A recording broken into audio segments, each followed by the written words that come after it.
and pushing yourself to the limit in practice so that when the real deal happens, you're prepared.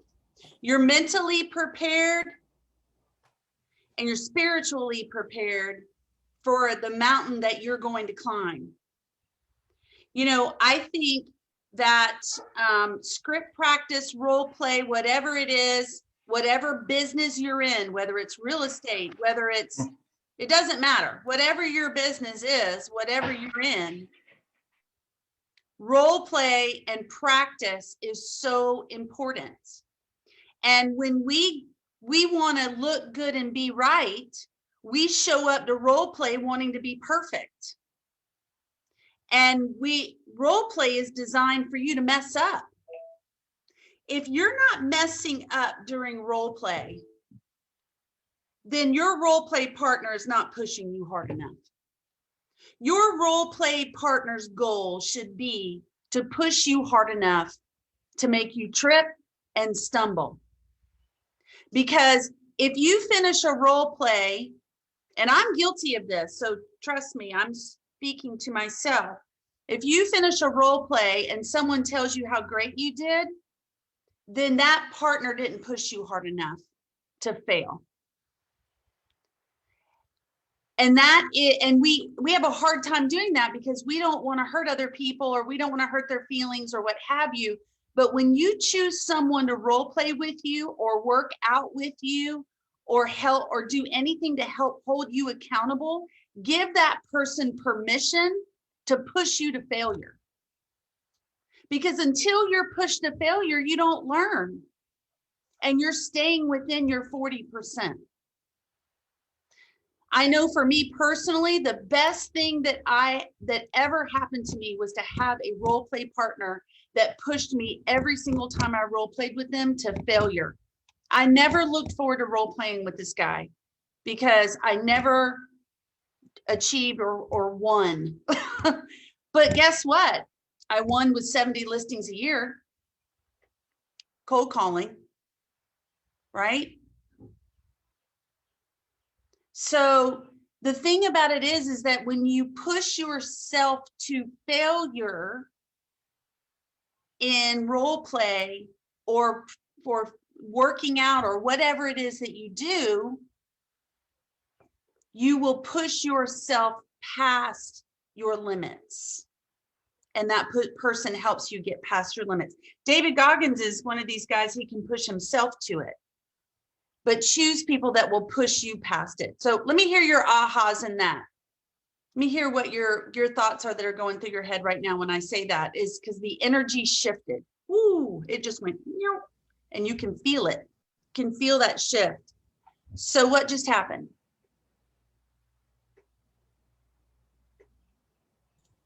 Well, I have script practice this afternoon with my accountability partner. So now I'm going to make sure that we're on point to make sure that we mess up. We need to mess up. Yes, I love that, Amy, because when you mess up, you create habit loops in your brain that will allow you to learn what you did, learn from it, so that when you actually get on the phone with someone, you can be successful and win in that situation. Yeah, we have our floor time for Vulcan coming, so we really want to get those scripts down to a T, but this was great food for thought. I was thinking we had to be perfect. No, you don't want to. Script practice should be messy. It should be really messy, right, Corey? Correct. It should be very, very messy, and you should fail a lot. Once you get really good at it, you need a different script partner who's going to push you to the next level. Seriously.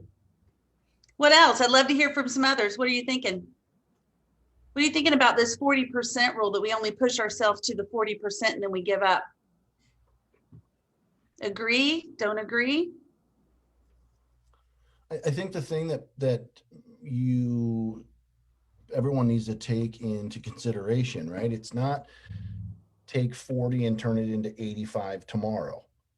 It's 5% better or 1% better, right? We've heard people say 1% better every day, but I think David talks about, and I think we talked about it yesterday a little bit. It's 5% better. So don't freak out about, man, I'm leaving 60% on the table. By the end of next week, leave 55% on the table. And the week after that, 45% on the table, whatever it is, right? It's in increments, right? Because you still got that voice in your head that's saying, no, stop, this hurts, and go home, and whatever it is. You always remember to give at least 5 objections, Terry said, in script and role play. 5 objections before you give them the appointment. That's absolutely right. I love that. So here's something David says. David says in challenge number 7 that when you're running or training, so whatever it is that you're training for, whether you're training to cold call through a dialer or Vulcan, whether you're training for a marathon, whether you are training your mindset to overcome a certain situation that you're in right now that you need to push through mentally, whatever it is that you're training for, whether you're creating a new habit, challenge number 7 said is get to the point where you're so tired that your mind is begging you to stop. So get to the point where you're so tired that your mind is begging you to stop. So in Bold, we have a challenge called the 20 contacts a day. And I know Diane Vila is working on 20 contacts a day. And we usually want to give up around contact number 11. Right? Right, Diane? Contact number 11, we want to give up because we've probably made 3 or 4 dials to every conversation that we've had. So by contact number 11, we've probably dialed 33 times, 33 different phone numbers by the time we make 11. And what David is saying is that then just push 5 to 10% further. If you don't get to the 20, it's not about getting to 100% every single day. What it is about is pushing another 5 to 10% further when you get to where you absolutely are ready to puke and want to give up. And it's about pushing that next 5 to 10%. In any business where you are generating leads, we always say that everyone gives up, and this is kind of realtors, but not everyone, but realtors give up right before they're getting ready to have their breakthrough, right before they're getting ready to set that appointment, right before they're getting ready to have that breakthrough. When I was on a team, I used to see an agent that would call this same number all the 4 or 5 times. They called this number. And then someone else would come behind them and call 2 times and actually get the person on the phone. And the person that called 4 to 5 times would be so mad. But the reality is that when you are cold calling or when you are making dials, it takes the 7th to 10th dial for you to actually sometimes get the person on the phone. That's why we do what's called 10 days of pain, where you call the same number for 10 days and they see the same number coming up. And usually by the 7th dial, they pick up because they want to know, who is this calling me? Because you don't leave a voicemail. There's a strategy to it. Diane, you were going to say something. On Tuesday, I made my 20 contacts and congratulations. And almost stopped and was about to stop, and I made one more call on the 21st contact. I had a listing appointment, which I took that listing yesterday. Yes. So it's even pushing past. I know this, but it's a reminder, push past even what your goal is. If you have the time, push past it. Don't stop at the 20 because you've gotten to 20, but you still have half an hour left. So push past, since you never know what's going to happen. So on the 21st conversation, you got a listing appointment and you took the listing. Mm-hmm. Congratulations. I love that. Congratulations. I love that. All right. I want to hear some ahas. You guys are way too quiet. I'm going to start voluntolding some people. So who would like to speak? Or will voluntold? Amy's already done it. Thank you, Amy. Oh, Terry raised his hand. I love it. Terry's always got something wonderful to add. Well, I was just going to push even further where Diana said she made that 21st call because she still had a half hour to go. It was amazing when David was training for the race and when he did the, his first 100 mile where he didn't run the full 24 hours, but he ran 101 miles. And we called to ask him about that. Okay, I ran my 101 miles. He goes, yeah, but you didn't run for 24 hours. So even if you get it done sooner, but you time blocked it, you still need to continue and continue on further from there. Oh my gosh, I love that. Corey, Zach, that's a good one, huh? Yeah, that whole conversation, or I think it was a series of emails that he had with that that guy that just was not impressed with what David has done, right? He was like, yeah, just, next time the key is to do for 20, and then when he emailed back, he was like, I'll be sure to run next time for the full 24, middle fingers in the air to to both of them, right? Yeah.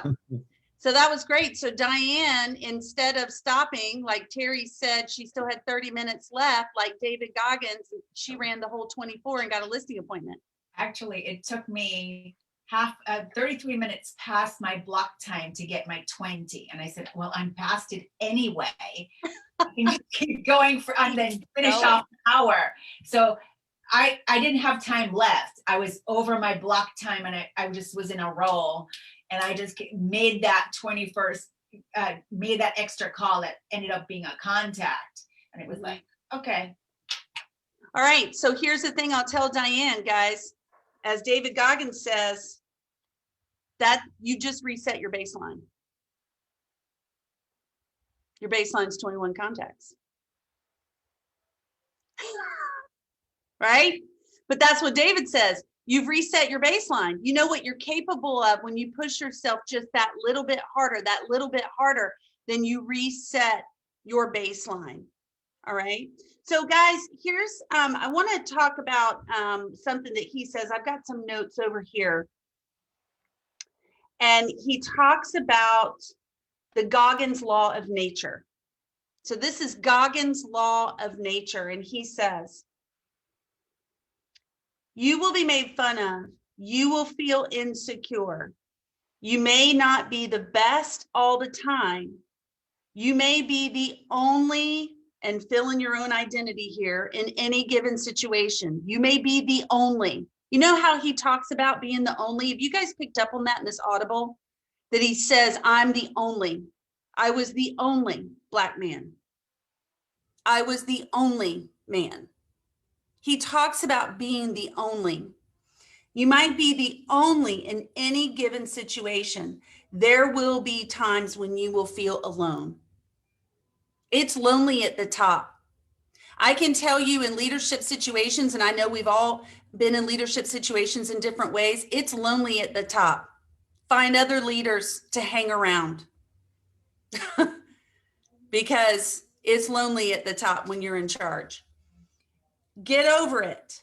Our minds are strong. I'm not going to say what he said. He said the F word. Our minds are strong. They are our most powerful weapon, but we've stopped using them. We've stopped using our mind. We are creatures of convenience. We're fed our news and then we believe it. We don't even question it. We're fed all of these images on social media that are false images of people's lives, and we don't even question it. We believe it. We've stopped using our minds. We listen to what other people say, and instead of inspecting what they're telling us and actually researching it to see if they're right, we just believe it. And then we base our actions and what we do on what we're fed. And the reality is that we're short-circuiting our own potential, our own growth. You get that? We're short-circuiting our own potential, our own growth by never questioning what we are told and what we see. You should question everything. You should ask questions about everything and you should inspect it. And then, like he said, you're going to be made fun of. People are not going to agree with what you do. But at the end of the day, and you may feel alone, but you're strong and your mind is strong. And if you're deeply rooted in your belief system and what you know to be right about what you're doing, then no one can pull you away from it. No one can pull you away from it. Zach? And I think with all of this too, you can't be one dimensional with this. Okay? I know, we're in business to find new clients, making calls, things like that. You can't truly change and just say push yourself on that piece and then not all the other aspects in your life, And I think to truly change, and that's what this book for me is about. It's not just how can I grow my business. It's just like how can I be the best person I can put myself out to every day, not just for me, but for my family, things around me. So when you guys are reading this, it's not just make that extra call. It's get up a little earlier. It's in everything you do. Start and you start to transform yourself once you do that. If it's one dimensional, you're not going to change. If you just do one piece, if I just go work out and that's all I do, then I'm not changing it. But if you start applying what he's talking about to everything you do, everything starts to look different. And that's the big thing I took out of this. And it really made me look at myself.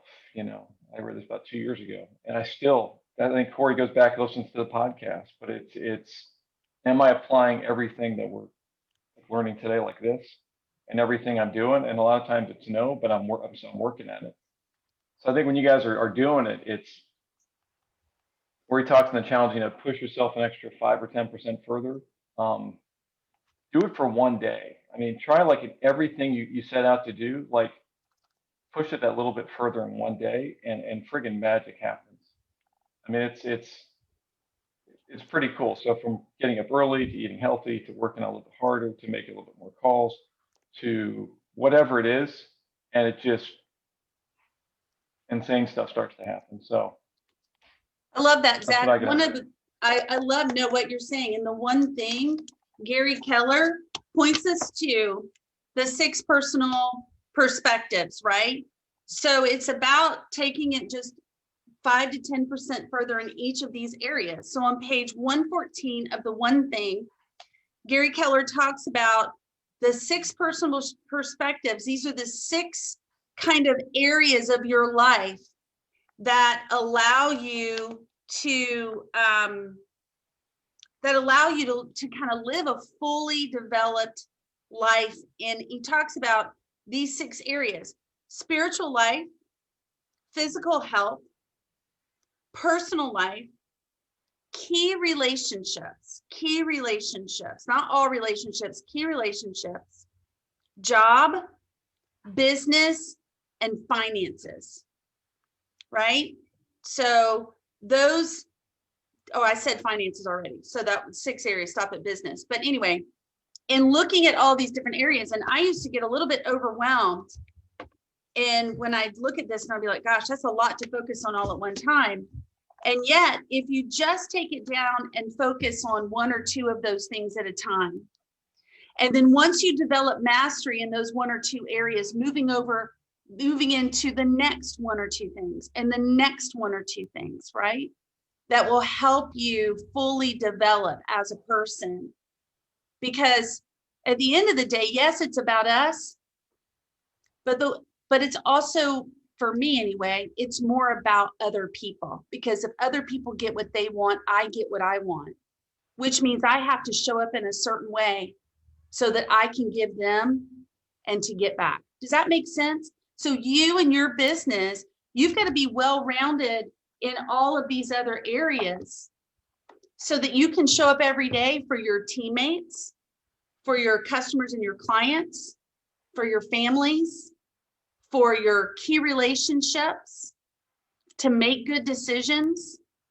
And it all starts with having that right mindset. So we've got 60 seconds left. And what I want to say is that, guys, if you haven't done these challenges or you don't have this book, grab it, take some time over the weekend to start the challenges. It'll kind of rip you open a little bit, the first challenge or 2, but then you really start doing some work. You really start doing some work and really learning how to change your thought pattern. You know, I watch Lena Follis is she was the team leader here before me, and I've been watching her, and she has started running marathons, and she started just a little, she read the book, you know, Can't Hurt Me. She started, you know, walking a little bit, then running and walking a little bit, and now she's running like 5Ks, and I think she's training for a marathon, and she's in the gym, and she's doing all of these amazing things. And it's just changing one little thing, one thing at a time, just getting 1% better, 1% better, 1% better. And that's what this is about, is making those 1% changes. All right, so we are not on tomorrow, but on Monday, I'm really excited to talk about chapter 8. It's my second favorite chapter in this book. It's called Talent Not Required. And I love it because people come to me and they say, oh, I can never be da da da da da because I'm not da da da da da enough. And I'm sure that you guys have never said that about yourself. I know I'm the only one who's ever said that. I could never be da da da da because I'm not da da da da enough. But here's the cool thing, is that with the right mindset, systems, and people surrounding you, talent is not required. Talent is not required. You can be an introvert and be very successful at real estate. I know many of them that are. Many that are killing it, that are introverts. So here's, and I say that just as an example. What I'm saying is with the right mindset, the right people, and the right systems, you can be successful at anything, anything. And that's because no one succeeds alone, and talent is not necessarily required. And so if you're excited about that, like I am, be here on Monday. Hey, you guys have an amazing weekend. Have a limitless one. Diane, congratulations on your listing. I love that. And we'll talk soon. Bye-bye.